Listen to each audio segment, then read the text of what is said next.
Hey. Hands up. McCain was asking for it in the corner. Jared McCain making it rain in South Philly tonight.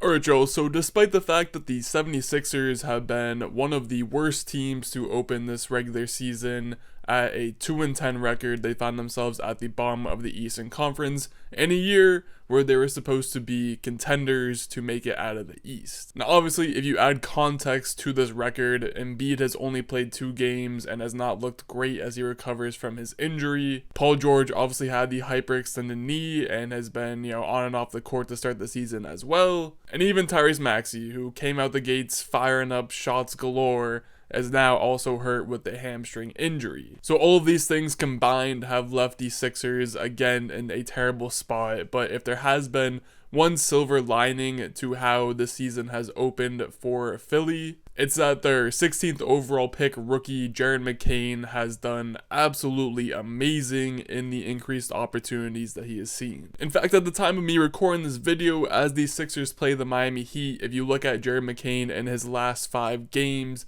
he has played over 30 minutes in each of them, and he's averaging over 26 points, 4 assists, while shooting 48% from the field, 44% from 3, and doing that on 10 3-point attempts per game. Out of that stretch, his best statistical game by itself came versus Cleveland, which was just the 11th game of Jared McCain's career, while also going against the undefeated Cavs. In that game, he had 34 points, 10 assists, 2 steals, and 6 threes. Some other numbers that stand out: he is currently leading all rookies in points per game with 14.8. That is 3 full points ahead of second place, which is Jalen Wells. And he's also second amongst rookies in 3-point shooting percentage who are shooting at least 2 threes a game, where he is at 40.3%, and he is just 0.1% behind the leader, who is Dalton Knecht. Anyway, with all the numbers out of the way, what is it about Jared McCain's game that has him standing out and exceeding expectations this early? The main thing that stands out to me is his shooting ability. I watched a couple of Duke games. I'm no college scout or have any claims to anything in that sort of region of basketball, but I do usually watch at least a few Duke games just because they are regularly on,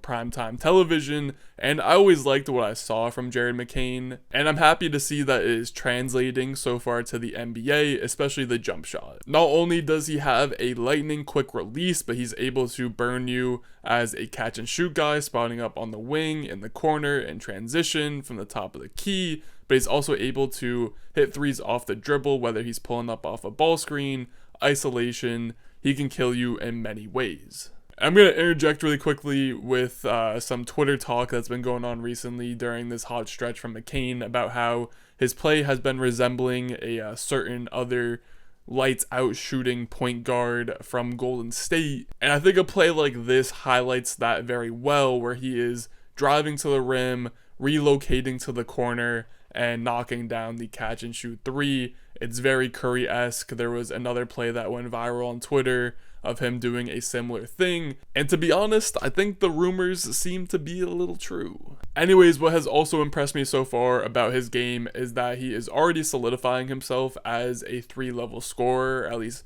solidifying the potential for him to become a 3-level scorer, as even in this game alone versus the Cavs, had a bunch of really nice pull-up middies where he is, stopping on a dime, doing a quick little step back after driving to the rim and knocking it down. He looks extremely comfortable hitting these pull-up middies, and I would love for it to become a staple of his game. And when it comes to getting to the rim, he definitely has the quickness to get there. He's able to beat bigger and slower defenders and get to the rim. He's got this really nice off-foot scoop layup in his bag to get the shot up quickly to beat taller defenders trying to get the block from behind, and he didn't get it to fall in this game, but the fact that he is already attempting it and it looks really smooth, I'm hopeful that it can be something that he has in his bag as he continues his career, because despite him using his quickness as a big strength of his on his drives to the rim, he's also really patient, and that was evident in these couple of floaters he had in this game where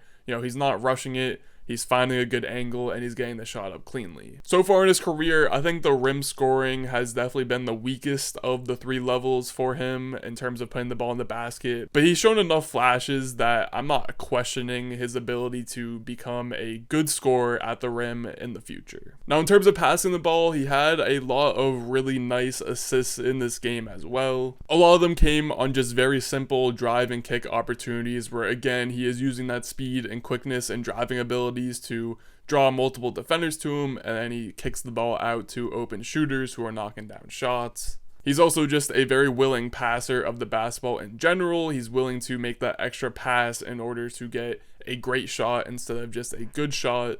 He also had a couple of really nice skip passes in this game, which is nice to see, again, from someone that has such little NBA passing experience. So for him to already be making these reads in just the 11th game of his career has me very hopeful that this is something that could also become a staple of his game. And then perhaps the best passing rep that I noticed, and it didn't even end up being an assist, but there was one play where the Cavs blitzed him on a pick and roll, and he didn't get flustered, he didn't turn the ball over, instead just fired a really nice pass to his roll man to beat the trap, and it ended up being a hockey assist where Yabusele then dumped it off to Kelly Oubre for the layup. The only real question mark I could see people asking about McCain's game at this point in his career is him on the defensive side of the ball. Obviously, he's a bit on the smaller side, but he has the same quick feet on offense that he's able to use on defense. He's got good hands, good defensive IQ, where even if he's not the most athletically gifted defender,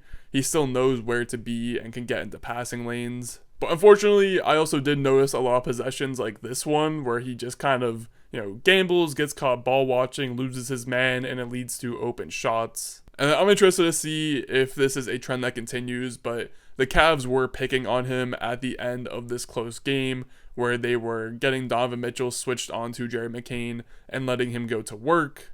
Overall, though, again, McCain has been a very nice early season surprise for the 76ers team that, again, has not been off to the best start this season. I also understand that there are a lot of people asking the question of, how are Maxey and McCain going to be able to play together? They play the same position, they have the same skill set, or at least similar skill sets. And I'm not really too worried about that right now.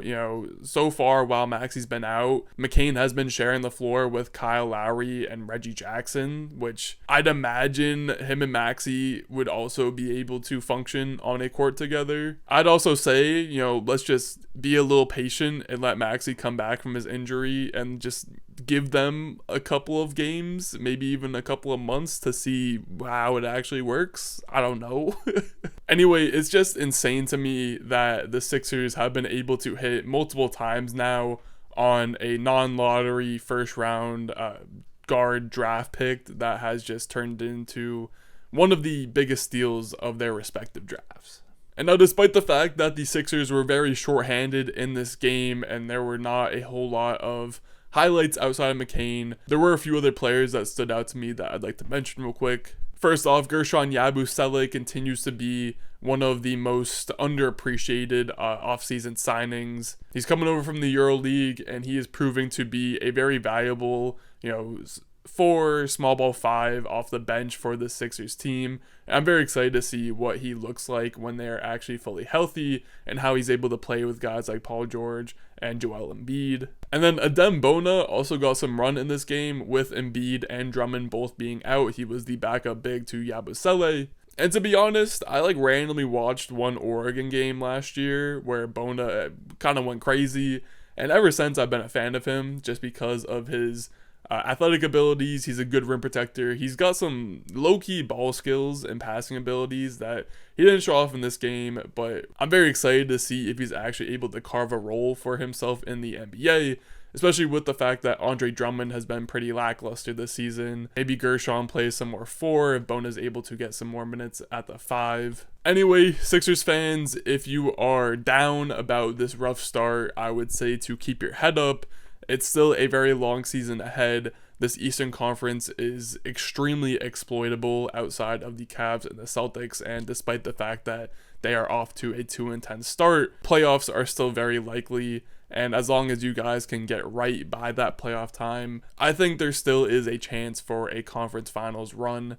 somewhere in there. Anyways, that's all I got for this one. As always, if you enjoyed, make sure to like, comment, subscribe, all those good things, and I'll catch y'all in the next one.